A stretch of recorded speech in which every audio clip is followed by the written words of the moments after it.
একটা কোয়েশ্চেন এখানে দেওয়া হয়েছে যে পাঠ্য কবিতায় হেমাদ্রি বলতে বোঝানো হয়েছে। পাঠ্য কবিতা অর্থাৎ ঈশ্বরচন্দ্র বিদ্যাসাগর, এই কবিতাটাতেই হেমাদ্রি টার্মটা আছে।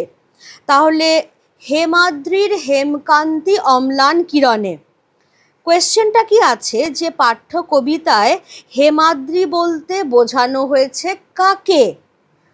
হেমাদ্রি বলতে সাধারণত সোনার পর্বতকে বোঝানো হয়, সোনার আভাময় যে পর্বত। কিন্তু যেহেতু এখানে রূপকের আশ্রয় নেওয়া হয়েছে, অ্যালিগরির আশ্রয় নেওয়া হয়েছে, সেজন্য হেমাদ্রি বলতে অ্যাকচুয়ালি কাকে মিন করা হয়েছে? অ্যাকচুয়ালি মিন করা হয়েছে বিদ্যাসাগর মশাইকে। তাহলে অপশান গ হয়ে গেল আমার সঠিক উত্তর, যে মধুসূদন দত্তকেও নয়, বিদ্যাসাগর মশাইয়ের জ্ঞানটাকেও নয়। সোনার পর্বত তো আক্ষরিক অর্থেই হয়ে যাচ্ছে, কিন্তু আসলে বোঝানো হয়েছে বিদ্যাসাগর মশাইকে।